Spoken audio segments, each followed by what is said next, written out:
അപ്പോൾ പ്രിയപ്പെട്ട പ്രേക്ഷകരെ, നമ്മൾ പാട്രൈക്കിലേക്ക് എത്തിയിരിക്കുന്നു. പാട്രൈക്കിൽ നമ്മുടെ സ്ഥാനാർത്ഥികളുണ്ട്, നേതാക്കളുണ്ട്. നേതാക്കന്മാരൊക്കെ ചായ കുടിച്ച് തുടങ്ങിയ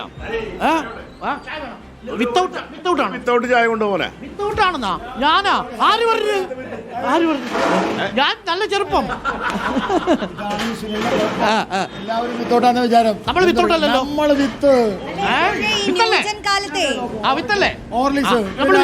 ഞാൻ മധുരം കുറച്ചേ മധുരം കുറച്ച്. അപ്പൊ 3 പേരുടെ ഇനി കിട്ടിയോ? ചായ കിട്ടിയോ? ചായ ഒരു ചായ നമ്മുടെ അഡാട്ട് എന്നേ പേര് വരത്തുള്ളൂ. എനിക്കിപ്പോ പേര് അനിലക്കരെ വിളിക്കുന്നത് അനിൽ അഡാട്ട് എന്നാക്കുന്നത് കുറച്ചുകൂടി നല്ലൊരു പേരായിരുന്നു. അപ്പൊ ആണോ? അതാണ് ഇരുന്നാട്ടെ. അപ്പോൾ പ്രിയപ്പെട്ടവരെ, നമുക്ക് അനിലക്കരയ്ക്ക് മധുരം കുറച്ചൊരു ചായ. മധുരം കുറച്ച് ലൈറ്റോ മീഡിയം സ്ട്രോങ്?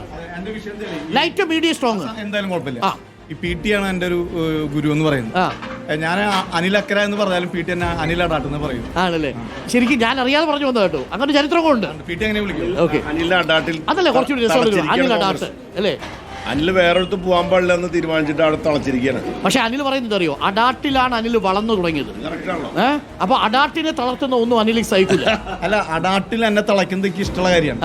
എനിക്കിഷ്ടമാണ്. എന്താണ് അതൊരു സ്വർണ്ണക്കൂടാണ്. വിഷയമില്ല. എന്നെ അടാട്ട് തളച്ചിട്ടോട്ടെ, അടാട്ട് കൊന്നിട്ടോട്ടെ, ഒരു പ്രശ്നം എനിക്കില്ല. ഞാനും ജീവിക്കും. അടാട്ട് പഴയ അടാട്ടല്ല. അടാട്ടിൽ വന്ന മാറ്റം അനിൽ മനസ്സിലാക്കിയിട്ടില്ല. ആണോ? അത് ഈ തെരഞ്ഞെടുപ്പ് മനസ്സിലാവൂ. അത് തെരഞ്ഞെടുപ്പ് മനസ്സിലാവും. ഓക്കെ, നമുക്ക് കാത്തിരിക്കാം. അതിന് മുമ്പ് ഒരു മീഡിയം എടുത്തേക്കാം. ഒരു മധ്യവർത്തി ആണല്ലോ നമ്മുടെ ഒരു ലൈൻ, ഒരു മിഡിൽ പാത്ത്. മിഡിൽ പാത്ത് എന്ന് പറയുന്നത് ബുദ്ധന്റെ നിലപാടാ. മിഡിൽ പാത്ത് സ്വാമി വിവേകാനന്ദന്റെ കൂടെയാണ്. ആണ്. ഇയാളിപ്പോ 2-3 പ്രാവശ്യമായി സ്വാമി വിവേകാനന്ദനെ കൂട്ടി. അത് കണ്ട് കൊതിക്കണ്ട. അത് ഈ സ്വാമി വിവേകാനന്ദനല്ല, ക്രിസ്തുവിനെയും ഗാന്ധിയെയും അറിയുന്ന സേവാഗ്രാമിലെ വിവേകാനന്ദനാണ്. സ്വാമി വിവേകാനന്ദൻ RSS ആയിട്ട് ഒരു ബന്ധമില്ല. അതെ, എതിരാള്. ഇവര് കൊണ്ടുനടക്കുന്നുള്ളൂ. അതെ. ഈ സ്വാമി വിവേകാനന്ദൻ പറഞ്ഞത് എന്താണെന്നും മനസ്സിലാക്കാതെ സ്വാമി വിവേകാനന്ദന്റെ രൂപം ഞങ്ങളുടേതാണ്, ഞങ്ങൾക്ക് ഇഷ്ടമാണെന്നൊരു കാര്യമില്ല. സ്വാമിജി പറഞ്ഞ എന്താന്ന് വായിക്കണ്ടേ? ഞാൻ ചോദിക്കുകയാണ്, സാഹിത്യ സർവ്വം 3-ം വാള്യം വായിച്ചിട്ടുണ്ടോ? 7 വോളിയുണ്ട്, വായിച്ചിട്ടുണ്ടോ? 3-ം വാള്യം വായിച്ചിട്ടുണ്ടെങ്കിൽ ഈ പണിക്ക് ഈ രീതിയിൽ നിൽക്കില്ല. മൂന്നാമത്തെ വോളി തന്നെ എല്ലാ വോളിയം വായിച്ച് ഈ പണിക്ക് നിൽക്കില്ല. അനിലക്കര അഥവാ അനിൽ അഡാട്ടിന്റെ ഫോണിൽ ഇതാണോ? സ്വാമി വിവേകാനന്ദനാണ്. 5 മിനിറ്റ് മുമ്പ് ഞാൻ കണ്ടത് ഇയാളുടെ പ്രൊഫൈല് രാജീവ് ഗാന്ധിയുടെ. ഇപ്പൊ 1 സെക്കൻഡിനുള്ളിൽ മാറ്റി. അങ്ങനെ പറയരുത്. അനിൽ അക്കരയുടെ ഇത് സ്വാമി വിവേകാനന്ദൻ തന്നെയാണ്. അത് സ്ക്രീൻ സേവർ ആണ് എന്റെ പൊന്നെ. അത് സ്ക്രീൻ സേവർ, അത് മാറും. പക്ഷെ സ്ക്രീൻഷോട്ട് ഇത് മാറില്ല. 5 മിനിറ്റ് മുമ്പ് സ്ക്രീൻ സേവർ ആണ്. അത് മാറൂലേ? അത് 2 എടുക്കാമല്ലോ.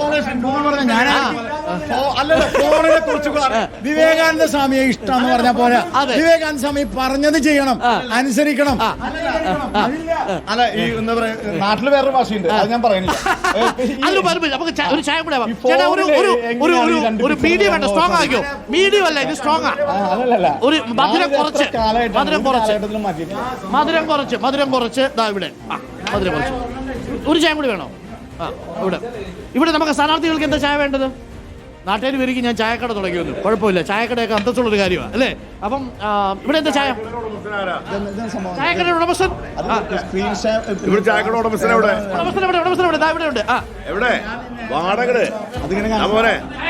ചായ അടിച്ചോണ്ടിരിക്കുക. അപ്പൊ ഇവിടെ എന്താ ചായ വേണ്ട?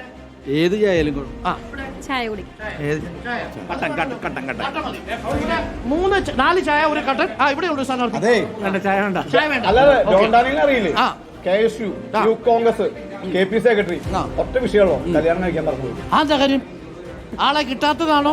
മുഴുവൻ സമയ പൊതുപ്രവർത്തനായപ്പോൾ ഒന്ന് ഫ്രെയിം ഒന്ന് നന്നായിട്ട് കൊടുത്ത്. മുഴുവൻ സമയ പൊതുപ്രവർത്തനായപ്പോൾ നമ്മൾ അത്തരം കാര്യങ്ങൾക്ക് ചിന്തിക്കും. ഇത്തവണ സ്ഥാനാർത്ഥിയാണോ? അതെ, പാട്രൈക്കൽ ഡിവിഷനിൽ സ്ഥാനാർത്ഥി. കഴിഞ്ഞ തവണ പാട്രൈക്കൽ ആരാ കൊണ്ടുപോയി? കഴിഞ്ഞ തവണ BJP ജയിച്ചത്. BJP ഇത്തവണ തിരിച്ചു പിടിക്കും. മതേതരത്വ ചേരിയിലേക്ക് പാട്രൈക്കലിനെ കൊണ്ടുവരാനുള്ള തീവ്ര ശ്രമത്തിൽ. പാട്രൈക്കൽ ഒരു BJP സ്ഥാനാർത്ഥി ആരാ? പാട്രൈക്കല് ഇതാണോ? പാട്രൈക്കൽ BJPയുടെ സ്ഥാനാർത്ഥി, പാട്രൈക്കൽ കോൺഗ്രസ് സ്ഥാനാർത്ഥി, LDFന്റെ സ്ഥാനാർത്ഥി ഉണ്ടോ ഈ കൂട്ടത്തിൽ? LDFന്റെ സ്ഥാനാർത്ഥി. പാട്രൈക്കൽ ഡിവിഷനിൽ 3 സ്ഥാനാർത്ഥികൾ നമുക്കൊപ്പം ഉണ്ട്. പാട്രൈക്കൽ പൊരിഞ്ഞ പോരാട്ടമായിരിക്കും. പൊരിഞ്ഞ പോരാട്ടമാണ്.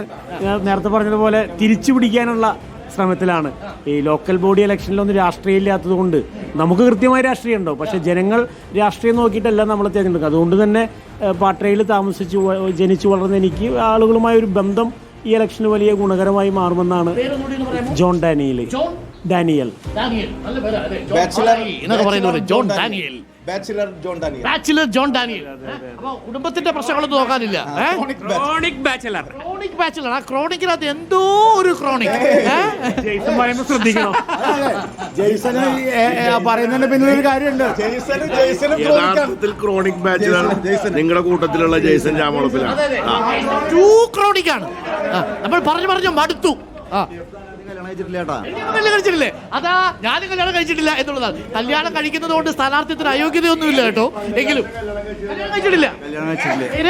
പങ്കജാക്ഷൻ. അപ്പൊ പങ്കജാക്ഷനും കല്യാണം കഴിച്ചിട്ടില്ല, ജോൺ ഡാനിയലും കല്യാണം കഴിച്ചിട്ടില്ല. പാട്രായ്ക്കൽ ഡിവിഷനിലെ ആളുകൾക്ക് ഇനി എന്തുകൊണ്ട്? ഇനി കല്യാണം കഴിച്ച ഒരാളുണ്ട്, നിങ്ങൾ തെരഞ്ഞെടുക്കുക. അല്ല, ഇത് എന്റെ സംശയമല്ല. ഇത് വിവാഹിതരും അവിവാഹിതരും തമ്മിലുള്ള വടംവലിയല്ലല്ലോ.